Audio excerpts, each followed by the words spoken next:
昨年まで全日本の最高峰と言われた GP500cc クラスが突然の休止。同時に TTF1 クラスからより市販車に近いカテゴリーが加えられた。そして今シーズンスーパーバイク元年として開幕した。レギュレーションの変更で昨年までの TTF1 に比べ改造許容範囲が極端に狭くなっており、より市販車に近いマシンでの戦いになった。エンジンは4ストロークに限定され、排気量も3気筒4気筒は 750cc まで、2気筒車は 1000cc までと制限され、外見はノーマル車のままである。これによりワークス勢とプライベーターの差が縮まった。さらにこのクラスには昨年までの TTF1 ライダーと GP500 からの転向組、 GP250 からのステップアップ組などが一堂にひしめき合うことになった。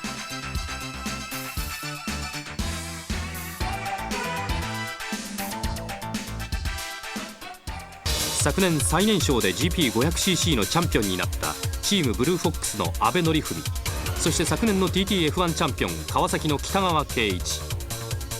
GP500cc クラス3度のクラス優勝を誇るチームヤマハザウスの藤原紀彦、今年ワークスに昇格した本田武石真也、そしてここ一発の速さを見せるチームヤマハザウスの永井康友、同じチームヤマハザウスのチームメイト吉川航、サテライトながら今シーズン6勝をマークカップヌードルホンダの青木拓磨、92年の TTF1 チャンピオン川崎の塚本翔一、このクラス鈴木ただ一人のワークスライダー柳川明、トッププライベーターチーム櫻井ホンダの岩橋健一郎、ただ一人2気筒のドカティに乗るチームファンデーションの羽賀紀之、そしてチーム阪神ライディングスクールの両明などの顔ぶれが揃った。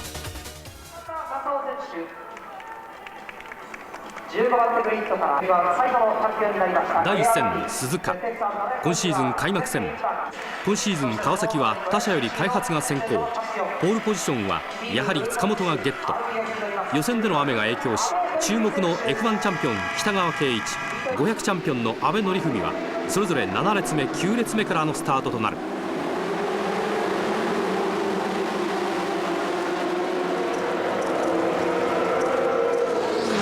今年初のホールショットを奪ったのはホンダの武石真也。しかしレースは川崎が圧倒的強さを見せつけ、トップ争いは北川と塚本の2人に。ポテンシャルの高さを見せつけ北川がそのままチェッカー、塚本も2位に入り川崎ワンツーフィニッシュ。他のマシンでは本田武石が3位に、ヤマハは吉川の7位が最高位だった。上位5台のうち4台が川崎勢という成績で幕開けした。続く第2戦峰、鈴木の柳川明がこの2戦目から全日本に参戦、そしてヤマハの永井も同じく2戦目から参戦となり、これで主力選手の顔ぶれが揃った。ポールポジションは川崎の塚本、このまま川崎独走かと思われたが思わぬアクシデントが起こった。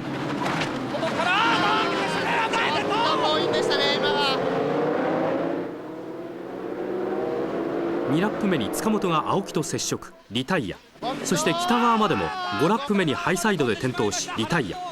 圧倒的強さを誇っていた川崎はこの後勝利に見放されてしまった。結局レースはプライベーター勢が1位3位に入り、ワークスはヤマハ吉川が2位に入っただけにとどまった。2戦以降に関しましては、第1戦がちょっと差をつけれて勝てたということが逆にちょっと結果論ですけども災いしたかなというところもありまして、ライダー我々含めましてね、気持ちのどこかにやはりちょっと油断ができたのかなというふうには感じてはおります。始まる前っていうのはこんなにね苦労するとは思ってなかったんでね、もっといけると思ってたから、1戦目の感じからしたらこれはいけるなっていう部分はあったんですがね、それが結果についてこなかったから、今は結構苦労してますけどね。スーパーバイク世界選手権のルールにのっとり、今シーズン初の2ヒート制で行われた第3戦スゴ、早くもヤマハが川崎に追いつき巻き返しを図った。ポールショットを奪ったのは川崎塚本、そして2番手に北川が好調な滑り出しを見せる。しかしその塚本がオープニングラップで痛恨の転倒、大きく順位を下げる。塚本の転倒で一旦スピードの落ちた北川は竹石を抑えトップに立ったが7周目で転倒、無念の2戦連続リタイアとなってしまう。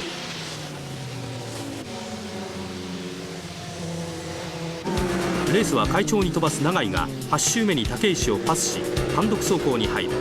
そのまま永井はチェッカーを受け今シーズン初勝利。2位には11秒差で本田武石が入り、3位にはヤマハ吉川が入った。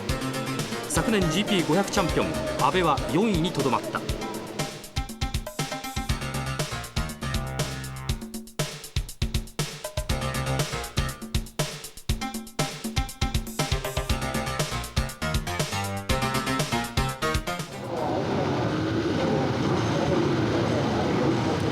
第2ヒートも序盤から飛ばしトップを取った永井が単独走行に入る。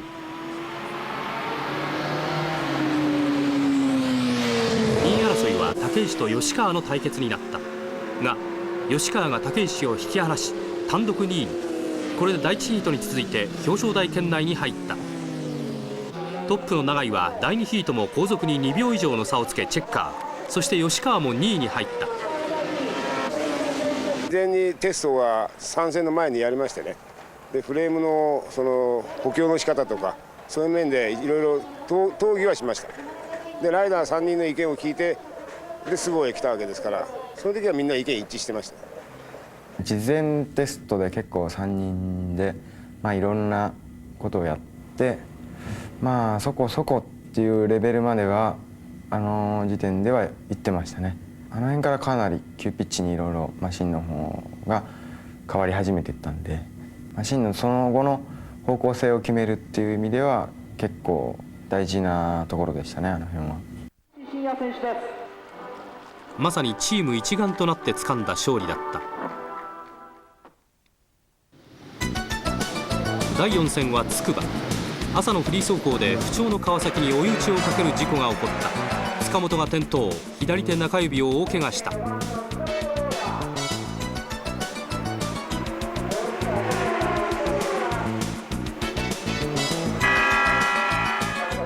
これで北川にプレッシャーが重くのしかかる。ホンダ勢はここまで未勝利。竹石はポイントを上げるものの勝てない。サテライトの青木は4レース中リタイア2回と低迷していた。レースは本田青木が今までと見違えるような走りを見せ、ホンダ勢として今シーズン初勝利を飾った。好調ヤマハ勢は2位に永井が、3位に藤原が入った。川崎は北川の4位が最高位だった。日本一の高速サーキット富士スピードウェイでの第5戦、ホンダ青木、ヤマハ藤原が序盤から飛び出しレースを引っ張る。トップを走る青木はラスト5周の時点でラストスパートをかけ独走。ミシュランの耐久性を生かしてリードを広げると、追いすがるヤマハ勢を振り切り2連勝を遂げた。そしてヤマハ勢も2位に吉川、3位に藤原が入り好調を伺わせた。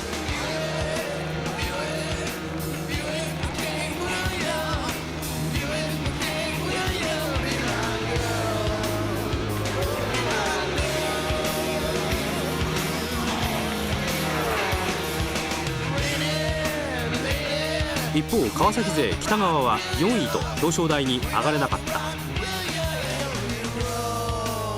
第6戦鈴鹿200キロレース。またしても積極的に青木が飛び出しトップを独走。5周目には30秒台をマークし後方を引き離す。スポット参戦のピーター・ゴダードが2位に、3位には雨に強いヤマハの永井がつけ青木を追走。川崎北川は6位と低迷、なかなか表彰台に上がることができない。本田青木は一度も先頭を譲ることなくトップでゴールイン。 RC45 のトップスピードの速さを見せつけ、ホンダ本来の走りで3連勝を成し遂げた。スポット参戦のピーター・ゴダードが鈴木今シーズン初の表彰台をゲット。ヤマハ永井も3位に入った。すごく僕のためにバックアップしてくれてるんで、すごくマシンの方も川崎に比べて全然トップスピードも劣らないようなマシンになってるんでね、いいマシンの仕上がりになってきてると思います。あの時の勢いはかなりのもんがあったんで、このままいっちゃいそうみたいな感じをやっぱり感じてたんで、なんとか止めなければっていうのがありましたね。今シーズン2回目の2ヒート制で行われた第7戦スゴ。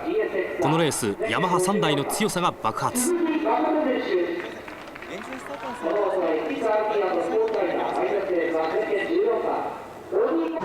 序盤から藤原がトップに立ち、吉川、青木、永井が追う形で展開。武石も少し離れて5位をキープ。巻き返しを図りたい川崎、北川、塚本は8番手、9番手。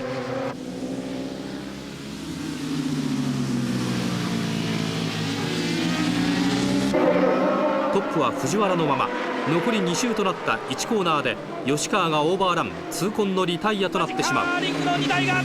入れ替わりました。吉川トップ、あと無理してしまった、無理した、吉川転倒。そして3位を走る本田青木も周回遅れの車と接触、転倒となる。これでヤマハ藤原が優勝、永井が2位とヤマハワンツーフィニッシュを飾った。永井さんが来るかなっていうのはやはりありましたでしょう。そうですね、やっぱりうまいですからね、絶対どっかで仕掛けてくるんだろうなと思ってたんですけど、試験員の立ち上がりで後ろ見た時にちょっと離れるから、これもしかしたらいけるかなっていう感じだったんですけどね。じゃあ久しぶりに一番高いところに。嬉しいですね、久しぶりに本当に菅生、特にね久しぶりなんで嬉しいです。ホンダは武石が3位に、そして阿部が4位に入った。川崎は5位に北川が入るにとどまった。続く第2ヒート、好調ヤマハに負けじと好スタートを切ったのは青木、阿部、武石のホンダ勢。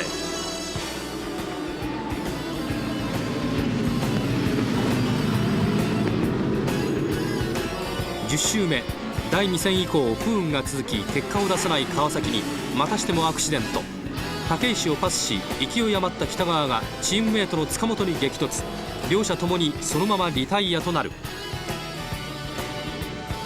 一方トップグループは2位につけていた吉川がトップ藤原を抜き去る。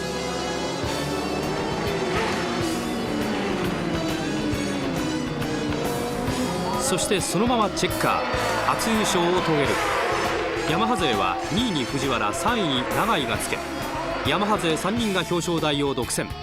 ホンダの青木、武石は4番手、5番手に。そして全日本最後となった阿部は8位に終わった。ポイントランキングは吉川がトップ、2位青木と武石との差は6ポイントになった。前半戦意外とちょっとどうなっちゃうのかなっていう感じだったのが、意外と荒れたレースでポイントを重ねてきて、7戦終了時ぐらいにはライダーもマシンもかなり戦える状態になってたんで、そうですね、後半にかけてはこれは結構いけるんじゃないかなっていう自信がかなり出てきたところあたりですね。そして3回目の2ヒート制で行われた第8戦鈴鹿。それほどマシン的にの変更っていうのはなかったですけれどね、間に8体とかスーパーバイク選手権とかありましたんで、そこでまた少しずついいところを探って、それをフィードバックするっていう形で後半戦に臨むっていう形でしたから。低迷していた川崎、北川がここに来て調子を取り戻しトップ争いを繰り広げる。そこへヤマハ吉川が追いつき、川崎、ホンダ、ヤマハの3台にトップ争いは絞られる。激しいバトルを展開する3人。勝負は最終ラップ試験員にまで持ち込まれた。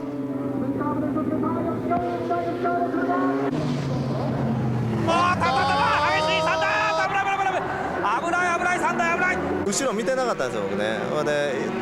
渡るがいるの知らなかったんですよね。拓磨だけだと思ってて、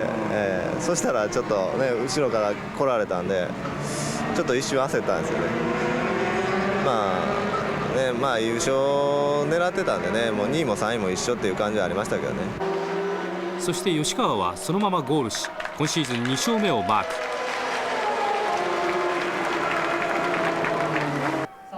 川崎、北川が2位に入り、本田、青木も3位に入った。続く第2ヒート。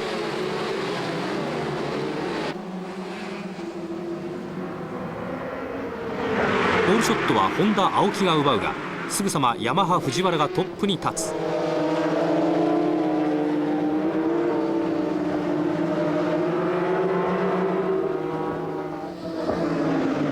しかしトップを行く藤原にアクシデントが襲う。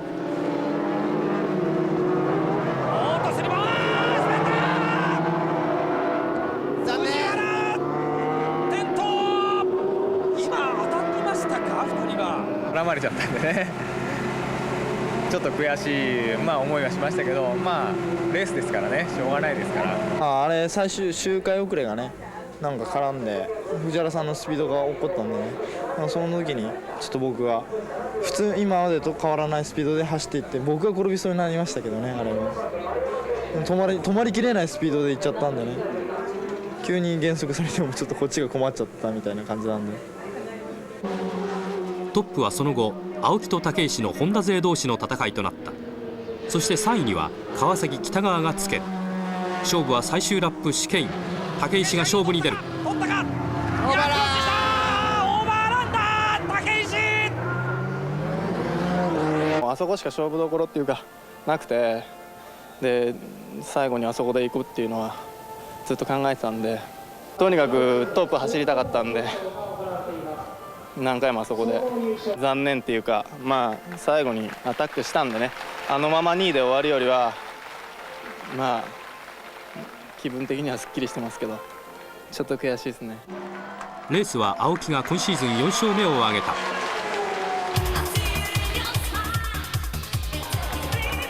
ヤマハ吉川も懸命の走りで4位をゲット。ここへ来て川崎北川は連続表彰台で復活をアピール。ホンダ勢も1位3位と好調を維持していた。ランキングでは吉川がトップを死守、2位青木とは5ポイント差、3位武石とは 9.5 ポイント差になった。っていうよりも自分らがそれ以上に乗れてたんで、あまり脅威とかっていうのはなかったですけど、もともと鈴鹿行くとホンダも川崎も速いですからね。でヤマハいつもちょっと鈴鹿今一つだったのが、鈴鹿でもかなりセッティング決まってきたんで、そういった意味でとりあえずもうどこ行ってもそこそこのレベルではいけるなっていう自信はその鈴鹿でつきましたけどね。第9戦 TI。 おっと会いたいぞ、先頭柳川です。危ない、マシンがくるくる回転しています。鈴木柳川の転倒で始まったこのレース。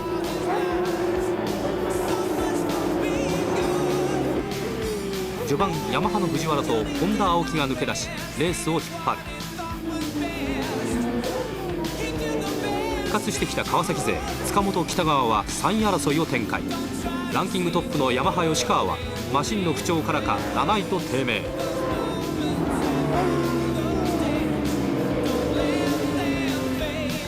最終ラップで藤原をかわした本田青木がそのままチェッカー。2位にはヤマハ藤原が、3位には川崎北川が入った。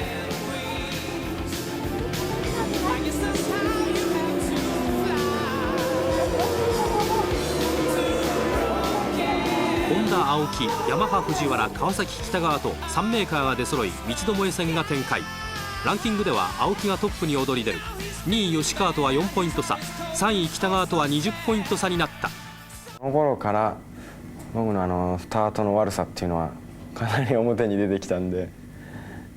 その後からだからかなりその対策してもらって、今までのクラッチとちょっと違うんで、今年から僕が使ってるのは結構シビアなんですよね。だから永井さん藤原さんうまく決めるんで、ライダーが悪いといえばそれまでなんですけどね。その辺からだからでも一応ランキングトップっていうかチャンピオン狙えるっていうことで、かなり僕に合わせた対策っていうのを結構メーカーの方でしてくれるようになったんで、かなり後半はそういう意味では気分的に楽な形でスタートはできたんですけどね。今シーズン4回目の2ヒート制で行われた第10戦スゴ。第1ヒートはフロントローに川崎北川、本田青木、鈴木柳川、ヤマハ吉川の4メーカーが並んだ。序盤から北川、青木、吉川の激しい三つどもえ戦が展開される。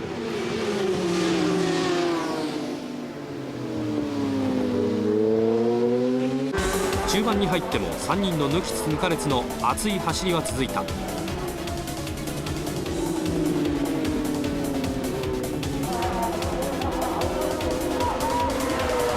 そして19ラップ目1コーナーの進入で青木が北川をかわしトップに立つとそのまま逃げ切り優勝。吉川もチェッカー寸前に北川を抜き2位に入った。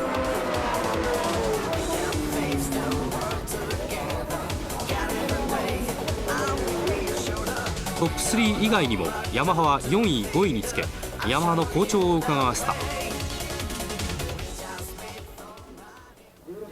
続く第2ヒート、北川はコンスタントに表彰台に上るがなかなか優勝を手にすることができないでいた。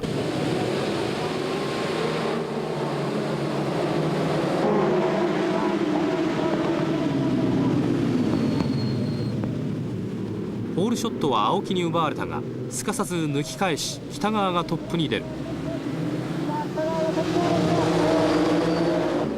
その川崎北川はプレッシャーから解放されたかのように序盤から積極的に飛ばす。2位争いは青木、武石、永井、吉川で行われた。そしてこの後激しいバトルが青木、永井、吉川で行われる。おっとまだ入った。激しいバトルです。2台一緒に行くか。長いが競り合っている。拓磨が譲った。拓磨はウィンを受けました。青木選手がかなり青木がギリギリのブレーキングでしたね今。入っていきます。おーっとクロスした第一から。おーっと外にぐーっと行きました今。すごいですね。ブロックしてますね。ブロックの時の状況はどうだったのだろうか。永井選手がねこっちにバトルを仕掛けてきてたんじゃないんでしょうかね。あれはそれだけだと思いますけどね。いやレースですからそれはあって当たり前だと思いますよ。僕だってねそういうことはやってますし、そういうことはってあんなにえげつないことはしませんし、そんな全然気にしませんしね。結構激しくやってたんでね、で拓磨選手もね結構リアが滑ってたんでちょっと近づくには危ないかなっていう感じでしたけどね。そして9ラップ目ついにアクシデントが起こった。サンドイッチ状態の青木拓磨苦しんでます。大サイド転倒だ青木拓磨。なぜ転倒してしまったのだろうか。ちょっとなんかリアタイヤに問題があるかなっていうそういう不安があったから、そっちの方が大きかったね。だんだん滑りが激しくなってたから、結構焦ってんのかなっていう感じが分かったんでね、落ち着いてから行こうかなっていう感じだったんですけどね僕は。レースは独走を続けていた川崎北川が久々の勝利を飾り今シーズン2勝目。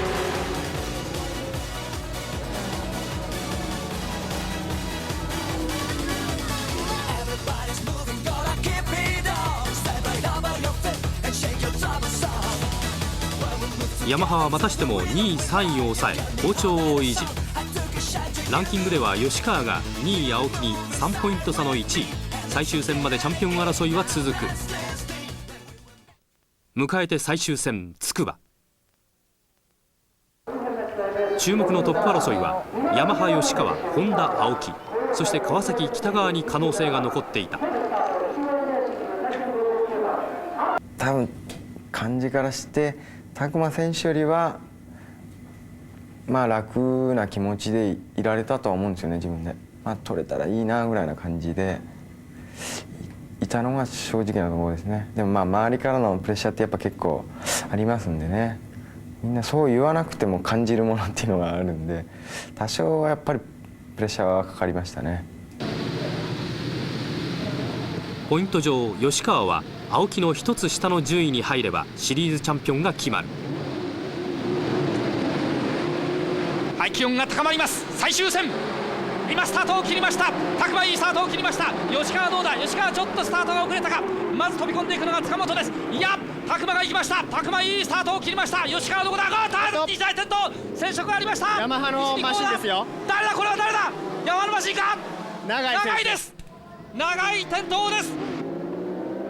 序盤トップに立ったのは本田青木、それに塚本、武石、北川、藤原が追う展開に。吉川は出遅れた。徐々に青木は順位を落とし始める。そして後方を走っていた吉川は中盤青木をパスしこれでチャンピオン獲得をほぼ手中にした。一方トップを行く藤原は単独走行でチェッカー、今シーズン2勝目を挙げた。立ち上がってきました。今チェッカーです。藤原優勝。そして2番手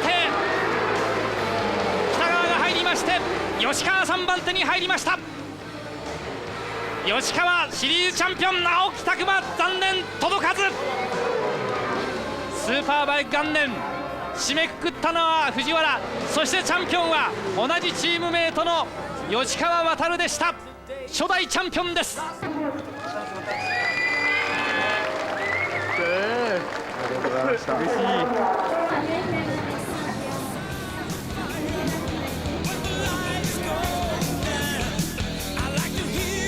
結局吉川は3位、青木は4位になり、5ポイント差で吉川がシリーズチャンピオンになった。本当に取れちゃったなみたいな感じ、ほんま取れちゃっていい、僕がチャンピオンでいいのかなみたいなのが初めの感じですけどね。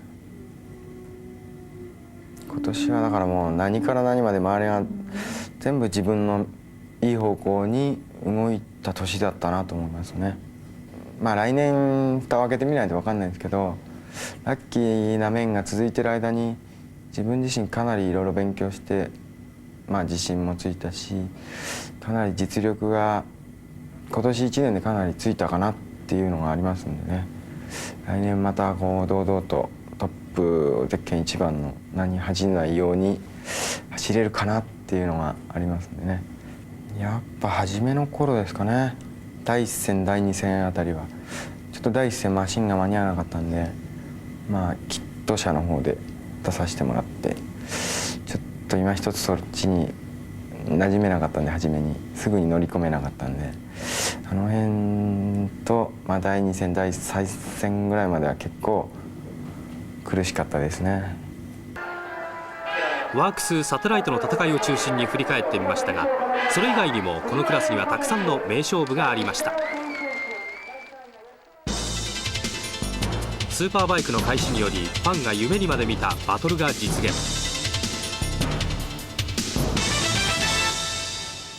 まあ、去年500でチャンピオン取れたんで、去年の TTF1 から来てる人たちにぶっちぎられたりしないように、恥ずかしくないようにレースをしたいですけど、今年ね、そのスーパーバイクに変わってね、いろんなライダー入ってきたんで、その中でねもう一回チャンピオン取って、ね、第1戦鈴鹿は TTF1 勢の圧勝、表彰台を北川、塚本、武石の F1 勢が独占。対する GP500 勢は第2戦で巻き返しを図るが、スーパーバイクのライディングになれない。藤原の5位を最高位に阿部が7位、鶴田が8位、岩橋が9位、新田は14位と惨敗。その後も第3戦須郷まで F1 勢の独壇場が続く。 GP500 勢は全く歯が立たなかった。しかし第4戦筑波、第5戦富士とスーパーバイクの挙動に慣れてきた藤原が連続3位をゲット。ようやく持ち前の速さを発揮しだした。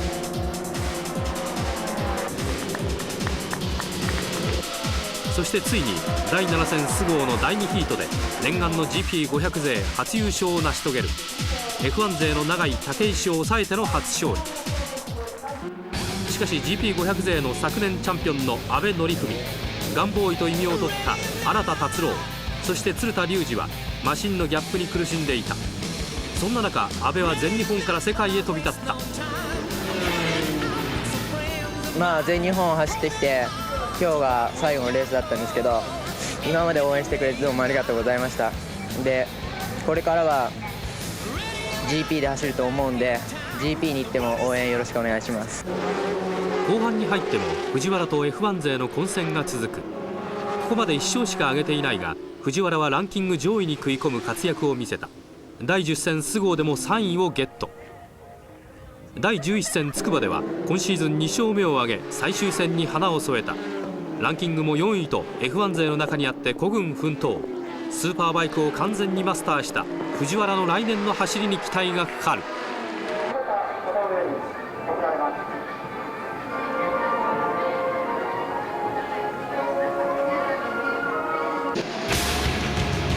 F1 からスーパーバイクに変わったことでマシンはイコールコンディションとなり、プライベーターも上位を狙えるようになってきた。多くのプライベーターが活躍すべく虎視眈々とチャンスを伺う。その中でも大健闘したのがチーム阪神ライディングスクールの両明。ドカティに乗るチームファンデーションの羽賀紀之。第1戦鈴鹿100マイルレースで両はワークス勢が給油する中、無給油で完走しいきなり4位をゲット。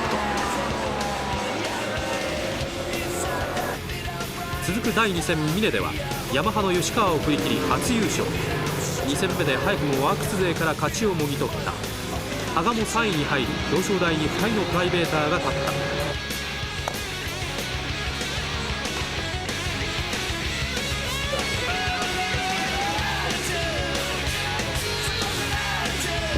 その後もワークス勢相手に一歩も引かない走りでポイントをゲット。両羽賀ともワークス勢が名を連ねるランキング10位以内にランクイン。優勝するまでもそうだったんですけども、もうとにかく表彰台、なんせ優勝ってね、こう思ってレースしてたんですけども、で今回もまた状況が厳しくなって、優勝する前からそういう気持ちだったので、だからまたその優勝する前の気持ちに戻って、またもう追い越せ追い抜けで表彰台登っていこうっていう気持ちでもうレースやっていけば、またそういうチャンスには優勝できると思うんです。表彰台に上がると自信っていうのはやっぱつきますから、でもうトップグループとかのペースとかもだいぶ分かってきたから、これから1年目2年目とかはもうちょっと羽を伸ばしていきたいなと思うんですけど。